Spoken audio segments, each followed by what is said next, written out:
Hey everyone, this is Kevin from thechesswebsite.com, and today we're going to be going over the chess game of the century, and it was played between Donald Byrne and Bobby Fischer. Now, most of you are probably familiar with Bobby Fischer, one of the greatest chess minds of all time. You may not have heard about Donald Byrne. You may have seen this game before. Donald Byrne is an international master, a very strong international master at that. And so a lot of you may see this and say, you know, Bobby Fischer should win this game easily, but you have to keep in mind that this game was actually played when Bobby Fischer was 13 years old. So as we kind of go over the moves and analyze them and come up with some of the thoughts behind some of Bobby Fischer's move, it's going to be just mind-blowing to think that a 13-year-old can come up with some of the stuff that Bobby Fischer was coming up with in this game. As we go along, you'll see some of the great ideas, but at the same time, this game has not only one of the best moves in chess history, but also one of the greatest sacrifices in chess history. So if you haven't already seen this game, it's going to be a real treat. If you have, I still think it'll be, you know, really great for you to go back and look at some of the great moves and analyze them and go over some of the commentary that we're going to be discussing today. Byrne, playing the white pieces, started with knight to f3, simple development move, trying to control the center, and Bobby Fischer responded with knight to f6, again just mirroring the move here. From here, Byrne played pawn to c4, trying to gain a little bit control of the center, and Bobby Fischer responded with pawn to g6, getting ready to fianchetto his bishop to this g7 square. Bobby Fischer elected to play hyper-modern defense, trying to control the center with his minor pieces and not really getting his pawns involved in the center control of the game until later on. Byrne decided to bring his knight to c3, simple development move, again at the same time controlling the center of the board, and Bobby Fischer continued with bishop to g7. Byrne from here played pawn to d4, again trying to control the center, and Bobby Fischer castled on the king side. Now the next move was kind of surprising, not because it was a bad move, but just because at this time in chess, it was very common for white to play pawn to e4. This is the King's Indian defense. But Byrne really gave a lot of respect to Bobby Fischer. Even though he was 13 years old, it was well known that he really understood a lot of the book lines and really understood the theory behind them. Bobby Fischer spent a lot of time studying the game of chess. And so Byrne, instead of opting to play a defense, the King's Indian defense that he knew Bobby Fischer was really, you know, well in depth at, that he decided instead to go with a line that made sense as far as opening principle with bishop to f4, but he thought that maybe Bobby Fischer wasn't really, you know, as studied up on this, and then he thought that, you know, being a stronger player by title international master, that this would allow him to, you know, play a little bit out of Fischer's strong suit and have a better game here. From here, Bobby Fischer played pawn to d5. This is the Grunfeld defense. And from here, white decided to bring his queen to b3. And this is the Russian system, so if you want to read up a little bit on that, but really getting his queen involved, really trying to put a lot of pressure on not only this d5 pawn here, but into the center in general. He's trying to really gain center control with this move here. Bobby Fischer, as far as, you know, his move options, he doesn't have a lot of good moves. Pawn to c4 is definitely the best move. It does give up the center for right now, but it does take away a tempo from the white queen here, because the white queen is going to have to recapture and lose a move here. So after the white queen recaptures, then Bobby Fischer brings his pawn to c6. And this is kind of a waiting move. It's trying to not allow white to move up the board anymore. And keep in mind, anytime you see a player, especially in the Grunfeld defense, if they're going to bring their pawn to c6 here, more times than not they're going to sometime soon bring their knight to d7 here. So that's kind of what Bobby Fischer's thinking in the back of his head. From here, Byrne continued to put all the pieces in place where he wants to.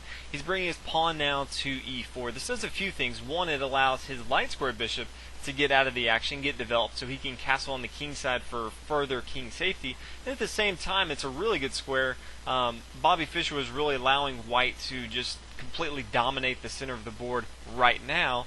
And so Byrne just, you know, taking what's given to him. He has the center of the board, so he's just taking that from here. As we talked about before, Bobby Fischer had planned on bringing his knight to d7. Very common move as far as development. He later on is going to get this knight, you know, kicked off to a different square, but for now this is a completely fine square.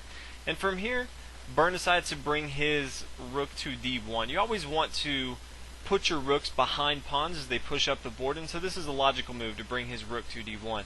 Now keep in mind that his queen was here before, so this knight here on f3 at some point could be pinned down with the bishop on g4. Once this queen went away from d1, the pin could no longer be there, but now that the rook is here on d1, we may see a pin later on down the road with the bishop to g4 here. Now from here, Bobby Fischer decided to bring his knight to b6. Again, gaining a tempo, this queen's going to have to move here. Obviously, he's being attacked. And so, yes, Bobby Fischer is moving his minor piece twice. You never want to move one of your pieces twice unless you have a good reason for it. And one of those reasons is to gain a tempo. So, Bobby Fischer, although he moved this twice, is not going to lose a move since the queen has to move.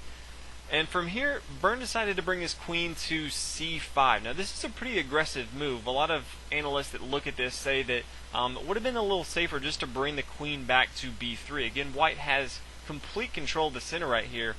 He has a slight advantage, and it would be completely okay to bring his queen back to b3. But Byrne decided to play a little bit aggressive here and decided to bring his queen to c5. There's no real strong attack right now, but he just doesn't want to play passive right now against Bobby Fischer.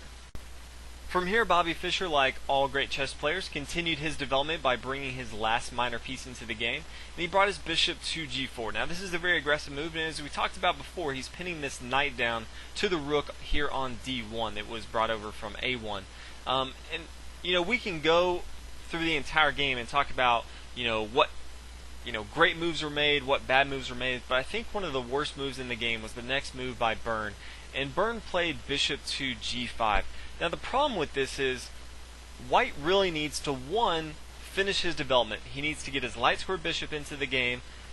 Bringing his bishop to e2 not only destroys the pin with his knight on f3, but at the same time it allows his king to castle on the king side, have king safety, and at the same time white has a really good setup. What this move to g5 does is, one, it wastes tempo. He's already moved his bishop to f4, and again, as we talked about, you don't want to move your minor pieces twice unless you have a good reason. In my mind, there's not a good reason to bring your bishop to g5, only except to say, you're pinning down my knight, I want to try to pin down your knight. If you ever move your e-pawn, I'm pinning down your knight to your queen. But it just doesn't do as much as it should, and at the same time, Bobby Fischer has his king castled. He has complete safety and all his minor pieces are developed. White over here has a good game. If he would just continued his development, the game would have gone completely different. But, that's what chess is, and this mistake was made, bishop to g5. And now from here, black had one of the greatest moves that people say, chess has ever seen. So if you haven't seen this game, if you want to go ahead and pause, see if you can come up with, Bobby Fischer's next move. I'm going to highly doubt that you do. But hey, if you're some sort of chess genius and you come up with this move, that'd be fantastic. But the move is knight to a4. Now this move was only made by Bobby Fischer because Byrne played his bishop to g5. If Byrne would have continued his development with bishop to e2 and then castled on the king side, this move to knight to a4 would not have been as great, and the plan that Bobby Fischer had would not have been able to evolve like it did. But in this case, Bobby Fischer knew two things. He knew that the king was not safe, and at the same time, he knew that his pawn on e4 was very, very weak. If he could take this pawn out, then he could really have a strong attack on the king side, because the king right now is not safe. So what he noticed is the defender of this pawn on e4 is this knight here on c3. So he is coming down here, and it looks like he is sacrificing his knight on a4 so that he can gobble up this pawn on e4. Now keep in mind here, white is not able to right away take this knight on a4, and Bobby Fischer had to do a lot of calculation, and Byrne, in his own right, had to do a lot of calculation because he actually decided to decline this knight here on a4 because he saw there was really no good move for him in the continuation. If he takes on a4, obviously Bobby Fischer is going to bring his knight and take on e4. And really there's three continuations that white could have here. One of them being if he brings his queen to e7, and then the queen comes down to a5 from Bobby Fischer, attacking the king. The pawn could come to b4 after this knight's taken, and this knight's taken, then the rook could come to e7 if the bishop comes to e7 to block. Then after this trade-off right here, then the bishop could come back to f4, and this is, to f8, and this is going to be very good. Obviously, white cannot hold on to all this material, and at the same time, look at this pawn structure for white. It's just not very good, and as you can see for Bobby Fischer, he has great pawn structure, and everything's pretty much coordinating together, and at the same time, you know, the king from white is still on e1 and it's still unprotected. So that's not going to be a good variation. At the same time, if we go back, instead of taking with the queen, if Byrne decided to take with his bishop on e7, then after, you know, Bobby Fischer takes the queen and Byrne takes the queen, the knight on a4 is going to be gobbled up, and then the bishop's going to come back to g5, and then after the trade-off here, as you can see right here, the material is the same. Bobby Fischer could continue and take this pawn on b2, but as you can see, as far as material-wise, Bobby Fischer is completely fine. He's up a pawn in material, and at the same time, the pawn structure is completely obliterated for Byrne, and Bobby Fischer still has his pawn structure intact. So those are two, and the last one that people have analyzed is if he brings his knight to e4, then the queen could come down to c1, but if his queen comes down to c1, then obviously Bobby Fischer could come into a5. Now the rook could come over, the knight could come to c3, and after the bishop comes to f3 and the exchange happens on f3, then the knight could come kick back over and capture on g5. As you can see right here, black is equalized as far as the material, but at the same time we still have this problem with the pawn structure very weak for white, and at the same time he still is not castled and his king is still out in the open. So in this situation, Byrne actually decided to decline the knight on a4, even though it looks like Bobby Fischer's just giving it up. Byrne looked at the variations and saw, you know, even though he's giving this up, down the road this is not going to be good for me. So, you know, when you see that Byrne plays, you know, queen to a3, that's kind of why, if you look at it and you say, you know, why didn't he just take on a4? Well, that's why he didn't take on a4. So Bobby Fischer continued with his plan. He captured the knight here on c3, again trying to remove this defender of the e4 pawn. Now keep in mind, Byrne has two options. He can capture with his pawn or he can capture with his queen, but he knows that really Bobby Fischer wants to come in and take this pawn on e4, and once he does this, then this pawn on e7 is going to be hanging. So right now he doesn't want to take with his queen because he wants two attackers, his queen on a3 and his bishop on g5, to both be attacking this pawn here on e7. So just keep in mind that Byrne does take with his pawn, you know, from b2, but that's why, if you're wondering why didn't he take with his queen, that's exactly why. But from here, Bobby Fischer continued with his plan, taking with his knight on from f6 to e4. And again, as we talked about before, it was not a free pawn because now Byrne was able to bring his bishop to e7. From here, Bobby Fischer, with his queen being attacked, he brought his queen to b6, starting to really form a strong attack against the white king here.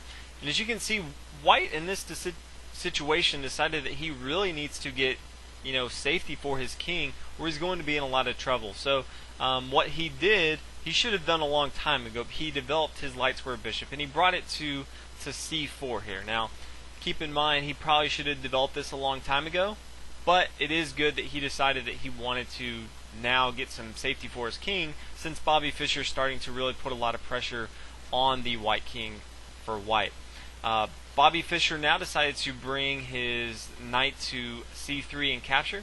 Now keep in mind that the queen is not going to be able to recapture here on c3, because now the rook could come over to e8 and is pinning this bishop down to the king on e1. So if you're like, why didn't he just recapture? That's exactly why. And in this situation, Bobby Fischer would have won material. So instead, Byrne brought his bishop back to c5. Now, if you haven't seen this game, go ahead and take a minute and think about what black should do as far as his plan going forward in this game. From here, Bobby Fischer played rook to e8. Again, kind of an in-between move, putting the check on the king.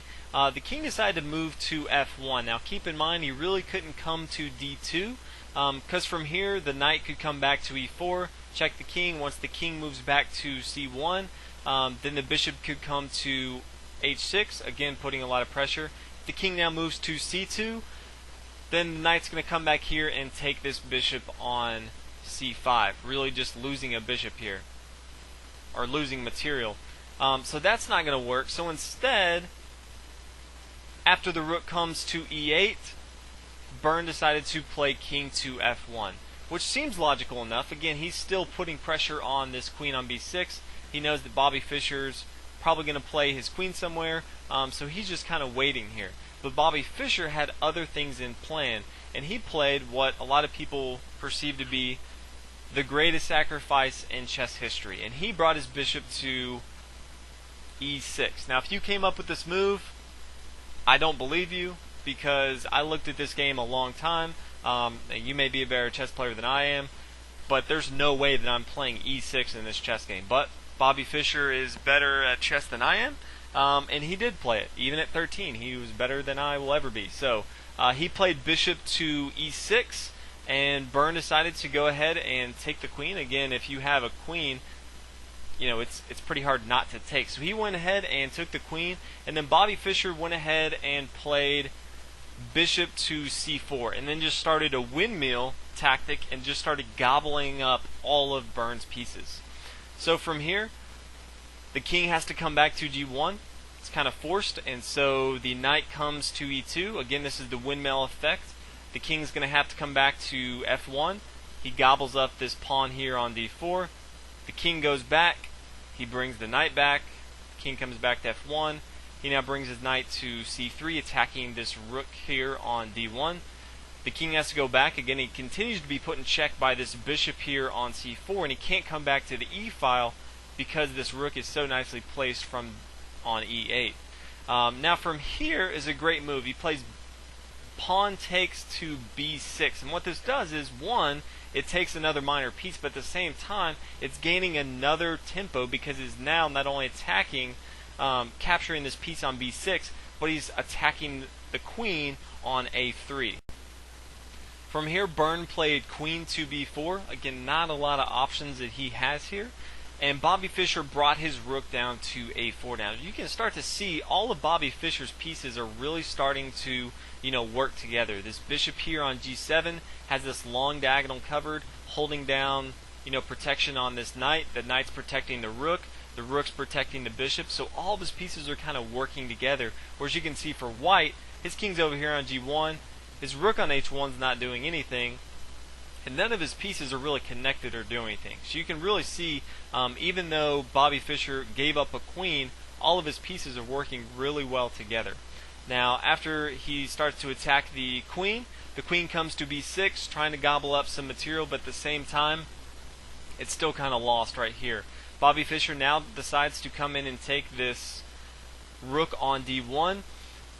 And now Byrne decides that he really needs to get his king out of the way. His king really can't move, and so, a lot of threats that Bobby Fischer has, he can come down and checkmate, once he starts to take some pieces off the board. So he knows that he needs to really start to try to counterattack and really get somewhere for his king to go here. So he plays pawn to h3. And from here, Bobby Fischer decides to go ahead and take this pawn on a2. Doesn't really want to have to worry about any pawns on the queen side, so now he can pretty much focus all his attention on the king side. Byrne decided to continue and get his king to some safety. He brings his king to h2 here, and Bobby Fischer continues to gobble up more and more material, bringing his knight to f2.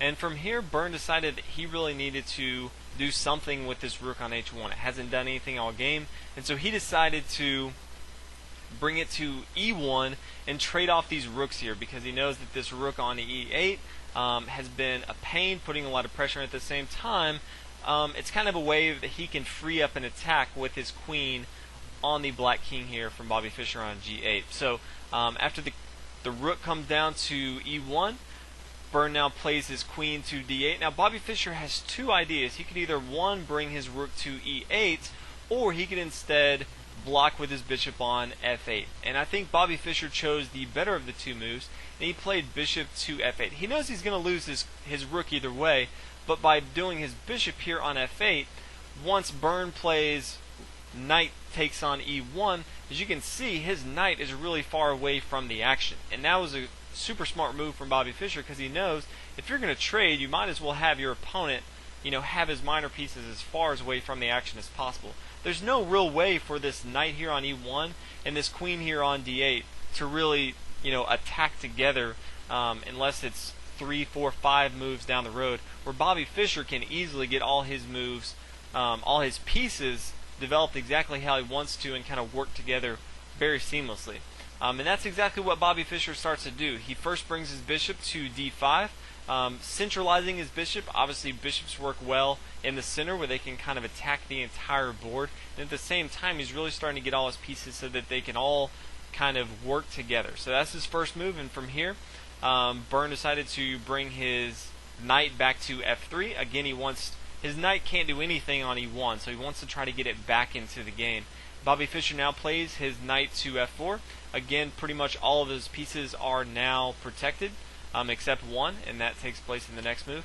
And the queen now comes to b8, and Bobby Fischer plays pawn to b5. And as you can see here, if you look at all the pieces, this rook here on a2 is protected by the bishop. The bishop is protected by the pawn. All of the pieces are really working well together, and there's not a lot that Byrne has here as far as counterplay. I mean, what does he really do here? You're just kind of waiting to see what Bobby Fischer's really going to do, because you can't do much with just one queen dancing all over the board.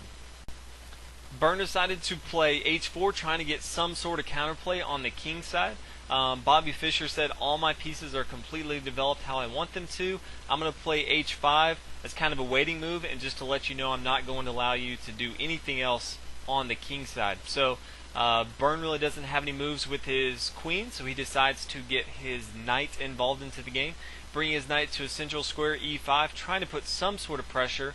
And now Bobby Fischer decides that he no longer wants to have his king pinned down, so he brings his king to g7 at the same time, allowing his bishop free. Since his bishop's no longer pinned, his bishop, if he wants to later on, can come down to d6, have a brilliant pin on this knight. Can't do anything. Obviously, he can't take with his bishop from b8 because the knight here from e4 would be protecting this square on d6. So Byrne saw this, and he's going to have to retreat his king. He cannot lose any more material, and he definitely does not want to have his only minor piece left pinned down to the king. So he decides to bring his king down to g1, and now Bobby Fischer plays bishop to c5, checking the king here. And now is just really a mating pattern. There's really not a lot that Byrne could do here. He does bring his king to f1. Bobby Fischer now brings his knight to g3, and again he's just pretty much going to march Byrne all the way down the firing line, and then have a nice little checkmate at the end here. So Byrne obviously can't come to the second rank because of the rook. Obviously a rook on the second rank is always dangerous, and kind of shows one reason why here. And he can't retreat back to g1, obviously, because the bishop here on c5, so he has to continue down the board on e1. And now Bobby Fischer played bishop to b4, and again he has to continue to march down. It's a forced move, he has no other options. And Bobby Fischer now plays bishop to b3, forced move to c1. Now he brings his knight back into the action. He's now forced again to come to b1. And now, after his knight comes to c3, then it's going to be checkmate in 1. After the king comes back to c1, then the rook comes to c2 and it's checkmate. So a brilliant game by Bobby Fischer. He really showed, even sacrificing his queen, he knew that he could really use all of his minor pieces, cohesively and dominate the game. Once all his pieces were working together, and white, even though he had the queen, was kind of scattered, none of his pieces were working together, that Bobby Fischer knew that that was the correct move. So fantastic sacrifice from Bobby Fischer. Fantastic game played by a 13-year-old. I don't even know how you play chess at 13 like that, but hope you guys enjoyed this game. It is the game of the century because it was so fantastic. If you haven't checked out the website, make sure you do that, www.thechesswebsite.com, and I will see you guys in the next video. Thanks for watching.